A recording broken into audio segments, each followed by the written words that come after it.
When I look at the state of handheld consoles these days, I have to ask myself how we got from this to this. Now don't get me wrong, I love the sheer power and portability that comes with the Nintendo Switch 2, but I'm also missing the days when these handheld consoles were actually portable. Hey, how's it going? My name is Dan, and welcome to my YouTube channel where I talk your ear off about video games. And today we're going to talk a lot about handhelds and how they've evolved or regressed depending on how you look at it. And to start things off, I really do want to dig a little deeper into the portability aspect of today's handhelds versus the handhelds of yesteryear, like the Game Boy Color. And I think a big part of why handhelds have moved in this larger direction is because of screens. I mean, what could be better than a large screen with you that feels like you're playing on a home console, only you're on a bus or in the park or not at home? That's the kind of thing that if you told my younger self that this would become this, I'd be like, yes, give me more of that. I want that huge console. I want that bigger screen. It's like my own TV in the palm of my hands. And from that aspect, it becomes very hard to say something negative about the Nintendo Switch and the Nintendo Switch 2. Having the ability to plug your handheld console into a TV for an at-home experience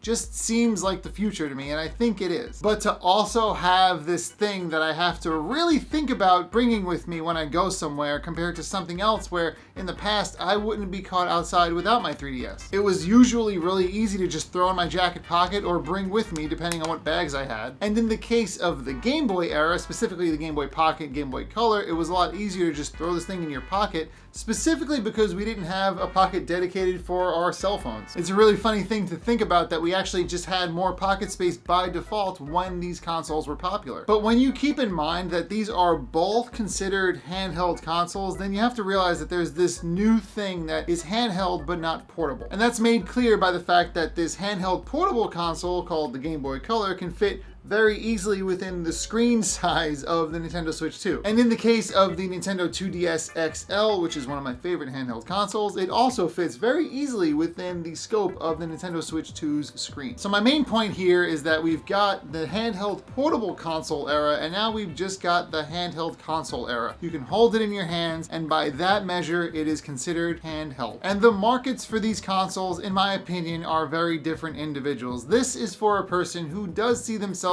playing video games on the go very often. And this is for somebody who finds themselves at home, maybe wishing they had access to their own TV while perhaps their family is watching a movie or their partner wants to watch TV and you want to half hang out with them so you can play your console on the couch. Obviously you can do that with these handhelds, but you'll have a way better time playing on a larger screen and a more powerful console like the Switch 2. And I would say you've got to choose between the two, but the handheld console market is only these big consoles now. You have to go retro console shopping for something like this. So it's not like we're really given a choice between handheld portable and simply handheld these days. But one thing that I think is really worth talking about in this situation is the fact that handheld games used to keep in mind the fact that you were playing outside the house. In fact, without handheld gaming being something that you would play outside of your house and also with your friends in a group, the concept of Pokemon simply does not exist. Because for those of you at home who didn't realize before, Pokemon is pocket monsters, literally designed to be kept in your pocket and give you the idea that you were a Pokemon trainer with your Pokemon with you on the go. If you're just learning that for the first time here, then I'm honored to be the person to break that news to you. But yeah, without handheld gaming in this form factor, we never would have gotten Pokemon. Yes, the game was about training your Pokemon to be better in combat and you can get gym badges and all that stuff, but it was also about forming a team against your friends to try to beat them in Link battles. We were encouraged to hang out with each other and become Pokemon trainer rivals against one another. It was a lot of fun. In fact, in my experience, when Pokemon Ruby and Sapphire were out, I had these friends that I would only see a couple of times a year at a flea market in Pennsylvania. But we always knew that when we would meet up with each other, we would all have our copies of Pokemon on us and we would play. Because it was just that easy to bring your Game Boy Advance with you wherever you went and fire up Pokemon and play it with whoever you wanted to, as long as they had the game as well. And one other example that I love to bring up when I'm talking about games that only work in a handheld format is a game called Boktai by Hideo Kojima. In between making Metal Gear Solid and Death Stranding, Hideo Kojima worked on a game that relied on sun sensors to power the character's weapon in the game. So just to be clear here, you were expected to go out with your Game Boy and play Boktai while in sunny areas so that your character in the game had the ability to fire their sun-powered weapon. It sounds ridiculous, and back in the day, it sounded like a very silly idea, but looking back on that, it was really smart to think that there was a game specifically designed for the act of playing these consoles out and about. And of course, in the case of the Nintendo 3DS family of consoles, we had Street Pass, which completely relied on you bringing this thing wherever you went. If you don't know, Street Pass was this thing that allowed your Nintendo 3DS to communicate with someone else's Nintendo 3DS when you pass them on the street. And from that point, the consoles would have information on each other. Obviously not a lot of information, but I would now have the other person's RPG characters to use in my game or something like that. But it was always fun to get to my destination and see my 3DS's green light blinking, which meant that on the way there, I passed someone else who was dorky enough to bring their console with them wherever they went. The idea of playing a game in handheld mode has been sort of limited creatively, because now really it's just a matter of, can the console play this game while in handheld mode? Yes, well now it's a handheld game. So I do think there was something lost a little bit creatively when you think about things like Pokemon simply existing like that, and a game like Boktai, which relied on you bringing your Game Boy outside. It goes without saying that we can enjoy some really high fidelity experiences on things like the Nintendo Switch 2, but at the cost of battery life. Now, I know a lot of folks are really upset with the battery life of the Switch 2, but I feel like giving them a little bit of a pass here, because a game like Cyberpunk 2077 requires a really powerful PC at home, or this, which is in my hands and I'm holding and I can connect to a television. That alone makes it really worth having this console, because this is like $500 and a PC at home could be up to $2,000. So this is an extreme example, but playing Cyberpunk gives you like an hour and a half, 2 hours of gameplay without it being charged, and that's not very long. But like I said, the scope is different now. We're not playing little RPGs like Pokemon anymore. We're playing full at-home experiences while we're just out and about or on the train or something. That being said, I had to think about charging my Nintendo 3DS or 2DS XL maybe every couple of days. I would play Animal Crossing, I would play Monster Hunter, I would play all these pretty solid games that were,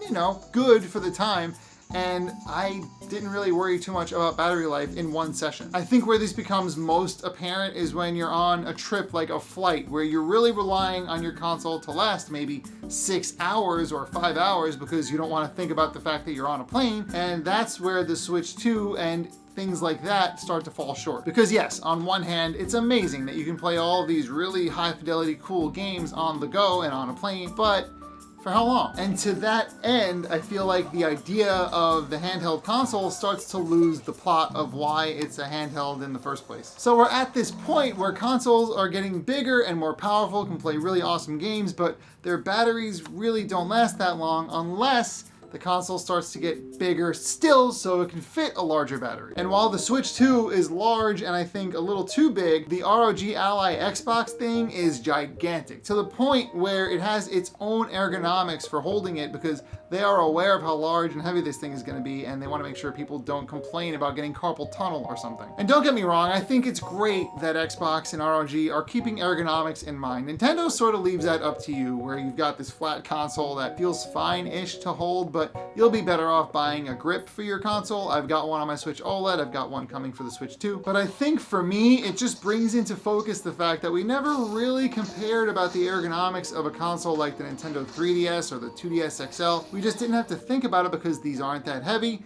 they aren't that big, but they are comfortable enough to hold. Now, there are handheld console creators out there that are making small and portable consoles that you can bring with you wherever you want, but this is more of an emulator device. It isn't a mainstream console like the Nintendo 3DS was. So while I thought that this would be the largest handheld consoles would get, this has to be the largest that handheld consoles will ever get, because I don't think our hands are going to evolve to be much bigger than they are now. So where do we go from here? Do consoles start to get smaller and more powerful, more energy efficient? Or do they stay at this size? Maybe they'll get lighter, maybe the screens will get better, I don't know. What do you think about the future of handheld gaming from this point on? Make sure you put your thoughts in the comments, and of course let me know what your favorite handheld console is. Is it the 3DS? Is it the Game Boy Color? Is it the Nintendo Switch 2? too? I want to know. I think I made it kind of obvious from here, but this is my favorite handheld console. I think that the 2DS XL is great. The only thing that would make this better than it already is if it had a Game Boy Advance slot on the back, but that's why I still have my Game Boy Advance SP. If this video resonated with you on any level regarding handheld consoles, then make sure you like the video, and if you really like the video and you want to see more of this, then make sure you subscribe to my channel and click the bell as well. This way you'll be notified whenever I upload a new video, which will be weekly moving forward. We're going to be talking even more about handheld consoles like this one, or even this one in some cases. We'll talk about indie games. We have some redemption reviews coming your way, so make sure you stick around for all of that. And of course, thank you for letting me talk your ear off about the evolution of the handheld console, and I will see you in the next video.